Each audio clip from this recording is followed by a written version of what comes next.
की हालत आपने कर रखी है। जिस तरह से हीरालाल नागर को गुलाम बनाकर आपने जिस तरह से उसको दबाने की राजनीति करी है, जो छात्रों से कोचिंगों में बड़ी बड़ी फीस वसूली जाती है, उनकी फीस को कम कराने का वादा हम आपसे करते हैं। जो 2 किलोमीटर का रोड शो देखा, जो जिस जज्बे जोश के साथ आप पैदल चलते चलते इस पंडाल में पहुंचो, ऐसा नजर आ रहा कि ये गुंजल और कांग्रेस को पढ़ो आ रही हो। जो पढ़ो ये पढ़ा में छह सामना हो, ये कांग्रेस का गुंजल साहब का पढ़ा आ रहा है। इस पढ़ा में जो भी सामने आएगा उसका बहकर चंबल में जाना तय है, उसका बहकर समुद्र में जाना तय है। ये आज इस जगह हमें दिखा। मेरे पंच पटेलों किसान भाइयों, आज चुनाव चल रहा है और जब जब चुनाव आता है उस समय आपका फैसला निर्णायक होता। जो आप फैसला करोगे वही फैसला 4 जून को साबित होगा। दोनों पार्टियों के प्रत्याशी अपना अपना प्रचार कर रहे हैं। जहां हम गुंजल के सेनापति बनकर लोगों में जा रहे हैं, गांव ढाणी में जाकर उनके लिए वोट मांग रहे हैं, हम कह रहे हैं कि हमारा कैंडिडेट कैसा है, सामने वाला कैंडिडेट कैसा है, उसी तरह से ओम बिरला और ओम बिरला के समर्थक उनकी बात कर रहे हैं।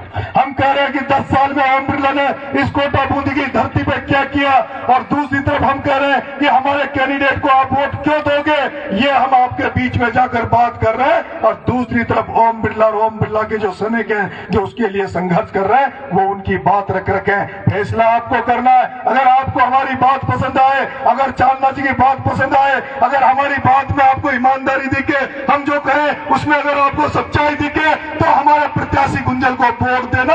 अगर हम पर विश्वास नहीं करो, हमें आप झूठे लगे, तो हमें यह अधिकार नहीं है कि आप हमें वोट दें, आप हमें मतदान करें।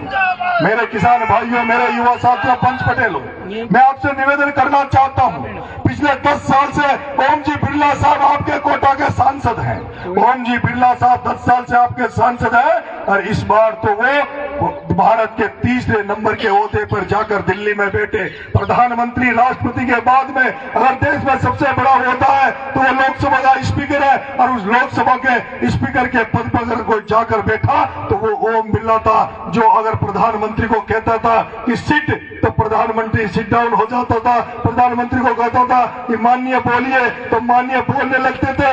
लेकिन हम कोटा बूंदी में देख रहे हैं, जो ओम बिरला जब वोट मांगने आता है तो कहता है कि मैं शुगर मिल को चालू करा दूंगा, मैं फलानी फैक्ट्री को चालू करा दूंगा, मैं किसानों के खेतों में पानी पहुंचा दूंगा, रोज के युवाओं को रोजगार दूंगा। लेकिन दुर्भाग्य की बात यह है, दुर्भाग्य की बात है, जो ओम बिरला कह रहा था कि मैं कोटा में एयरपोर्ट बना दूंगा, चील गाड़ी को कोटा में उतार दूंगा, और एयरपोर्ट नहीं बना, चील गाड़ी नहीं बनी, नहीं उतरी, तो मैं बिरला, मेरी जो खुद के पैसों से बिरला एयरलाइंस को उतार दूंगा। ओम बिरला पिछली बार जब वोट मांगने आया तो वो कह रहा था मुझे सांसद बना दो, संसद में भेज दो, आपके बच्चों के लिए IIT खुलवा दूंगा, इलाज के लिए जो मरीज जो दर दर की ठोकरें खाते हैं, जिन मरीजों को सुधा हॉस्पिटल लूटा जाता है, जिन मरीजों को मैत्री हॉस्पिटल लूटा जाता है, उन किसानों के लिए, आम जन के इलाज के लिए कोटा की धरती में एम्स खुलवा दूंगा। ऐसे बड़े बड़े वादे करने वाला ओम बिरला संसद में भी आपने पहुंचा दिया, उसको संसद में सबसे बड़े पद पर भी बीजेपी ने बढ़ा दिया। लेकिन आज दुर्भाग्य की बात है कि 10 साल में ओम बिरला ना IIT ला पाया, ओम बिरला ना एयरपोर्ट ला पाया, ओम बिरला ना एम्स ले पाया। अब ओम बिरला के पास कहने का कुछ नहीं बचा, तो ओम बिरला कह रहा है मेरे नाम पर तो नहीं, पर मोदी का नाम पर एक बार वोट दे दो, भगवान राम के नाम पर एक बार वोट दे दो। मैं कहना चाहता हूं मोदी जी, मैं कहना चाहता हूं 2014 में भी जब पहली बार नरेंद्र मोदी को देश का प्रधानमंत्री का कैंडिडेट बनाया, तब भी आपकी पार्टी ने, इस जनता ने मोदी मोदी मोदी मोदी कर करके उसको प्रधानमंत्री बना दिया। फिर 2019 का चुनाव आया, फिर मोदी मोदी चिल्लाकर फिर से प्रधानमंत्री बना दिया। लेकिन मैं पूछना चाहता हूं, उस नरेंद्र मोदी ने इस कोटा बूंदी की धरती पर कहीं एक भी पत्थर लगवाया हो, कहीं एक भी फैक्ट्री खोली हो, तो ओम बिरला जी जवाब दो। अभी मेरी जनता बेवकूफ बनने वाली नहीं है, जनता हिसाब मांग रही है। बिरला जी, इस जनता को हिसाब देना पड़ेगा, इस जनता को झूठों से काम नहीं चलेगा। अब आप मोदी के मुखौटे के पीछे, मोदी के मुखौटे बिरला जी आप अभी जनता से वोट नहीं मांग सकते, क्योंकि जनता ने 2 बार आप पर विश्वास किया, 2 बार आप पर भरोसा किया। और हमारा जो प्रत्याशी है प्रहलाद गुंजल, वो किसान का बेटा, एक साधारण परिवार में पैदा होकर छात्र राजनीति से जो मुख्य धारा की राजनीति में आया है, जिसको बिरला जी आपने उसकी बीजेपी में रहते हुए राजनीतिक हत्या का प्रयास किया, उसी तरह राजनीतिक हत्या का प्रयास किया जिस तरह से रणबीर सिंह कौशल के परिवार की राजनीतिक हत्या बिरला जी आपने की, जिस तरह से ललित किशोर चतुर्वेदी के परिवार की राजनीतिक हत्या आपने की, जिस तरह से आज संदीप शर्मा की हालत आपने कर रखी है, जिस तरह से हीरालाल नागर को गुलाम बनाकर आपने जिस तरह से उसको दबाने की राजनीति करी है, उसी तरह से आप प्रहलाद गुंजल को दबाकर गुलाम बनाकर राजनीति करवाना चाहते थे। लेकिन प्रहलाद गुंजल दबने वाला नहीं था, आपका गुलाम बनने वाला नहीं था, इसलिए क्योंकि उसने आपकी गुलामी स्वीकार नहीं की और यही कारण था बगावत करी, कांग्रेस में आया, कांग्रेस पार्टी ने टिकट दिया। कांग्रेस पार्टी हमेशा सम्मान करती है जनाधार वाले नेताओं का, हमेशा सम्मान करती है संघर्ष के नेताओं का, और यही कारण है आज आपने देश में देखा होगा किस तरह से राहुल गांधी ने दक्षिण से लेकर उत्तर तक, पूर्व से लेकर पश्चिम तक पूरे देश को अपने पगों से नाप दिया। और उस राहुल गांधी ने इस देश को जहाँ सांप्रदायिक दंगे भड़काए जाते थे, जहाँ जातियों को लड़ाया जाता था, वहाँ भारत जोड़ो न्याय यात्रा करके इस देश को वापस से एकजुट करने का प्रयास की राहुल गांधी ने। वही मैं इस कोटा बूंदी में देख रहा हूँ, इस बिरला के पास काम के नाम पर कुछ कहने का नहीं बचा, इस बिरला के पास अपने विकास के नाम पर वोट मांगने का अधिकार नहीं बचा, इसलिए ये पहले मोदी की आड़ में छुपने लगा, अब कहने लगा, फिर इसने प्रयास किया कि हिंदू मुसलमानों का दंगा करा दूंगा। दंगा कराना बहुत आसान है।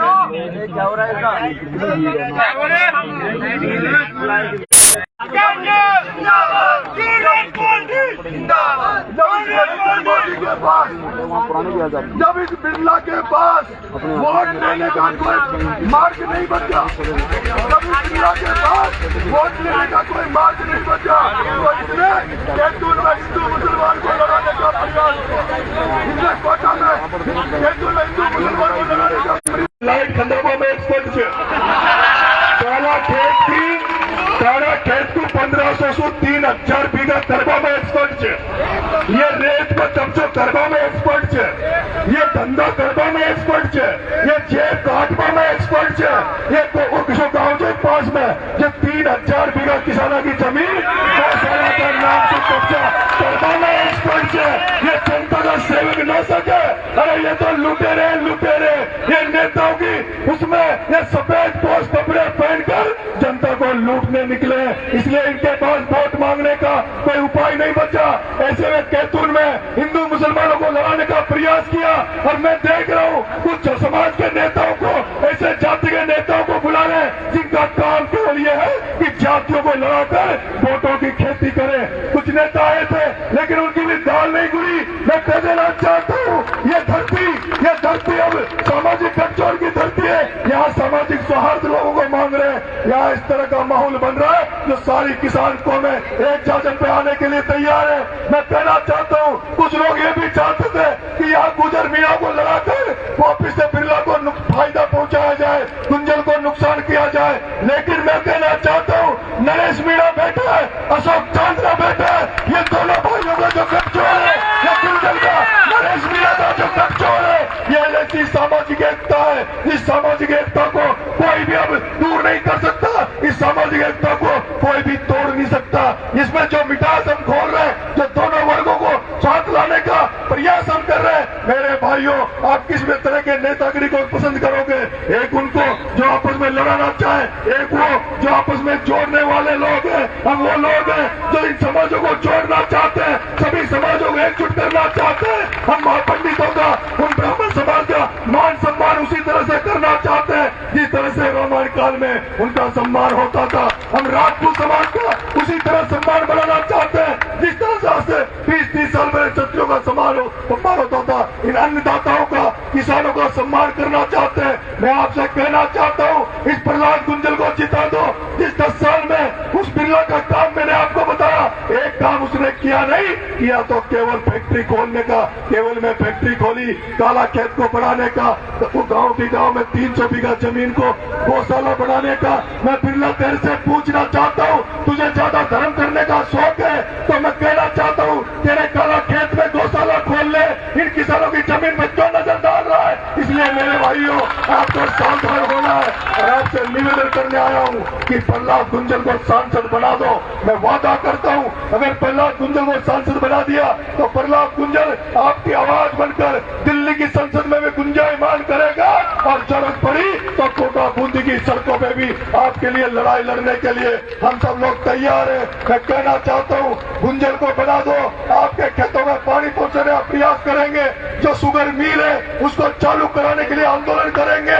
मैं कहना चाहता हूँ जो आपके जो केशोराय पाटन में जो फ्लोराइड का पानी पीते हैं, अरे चंबल 10 किलोमीटर दूर चंबल है, चंबल का पानी भीलवाड़ा जा सकता है, चंबल का पानी सवाई माधोपुर करौली दौसा के लोग मान सकते हैं। और ये दुर्भाग्य की बात है कि 10 किलोमीटर पर केशोराय पाटन के लोग मीठा पानी नहीं पी रहे, फ्लोराइड का पानी पी रहे। इसलिए मेरे किसान भाइयों, उस किसान के बेटे प्रहलाद गुंजल को चुनाव जिता दो।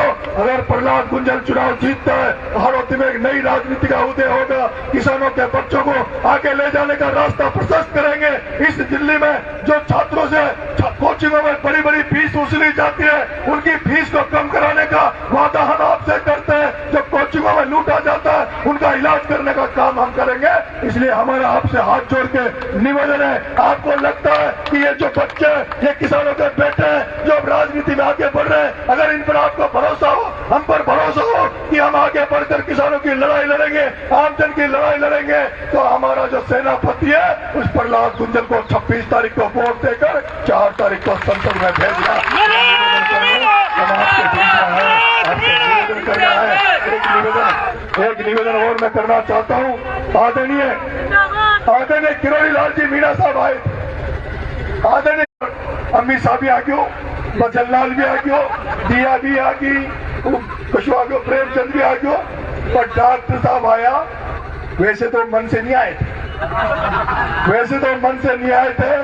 जो अपमान उनका और बीजेपी ने किया, एक ऐसा व्यक्ति जिसने पूरी जिंदगी तो उसी सबसे पहले तो इस बिरला ने किया जिसने रिजर्व कैटेगरी के हक को मारकर अपनी बेटी अंजलि बिरला को बिना टेस्ट दिए, बिना टेस्ट में पास हुए, बिना इंटरव्यू दिए अपनी बेटी को कलेक्टर बनवा लिया फर्जी तरीके से। जो अपनी बेटी को कलेक्टर बनवा ले वो कैसे इन रिजर्व कैटेगरी के अधिकारियों की बात कर सकता है? इसलिए भाई साहब अशोक जी का बड़ा अभी इंदौली में दूर जाएंगे कार्यक्रम है, इसलिए मैं कम समय लेके आपसे निवेदन करूंगा कि सीधा आप सबको सभा को संबोधित करें।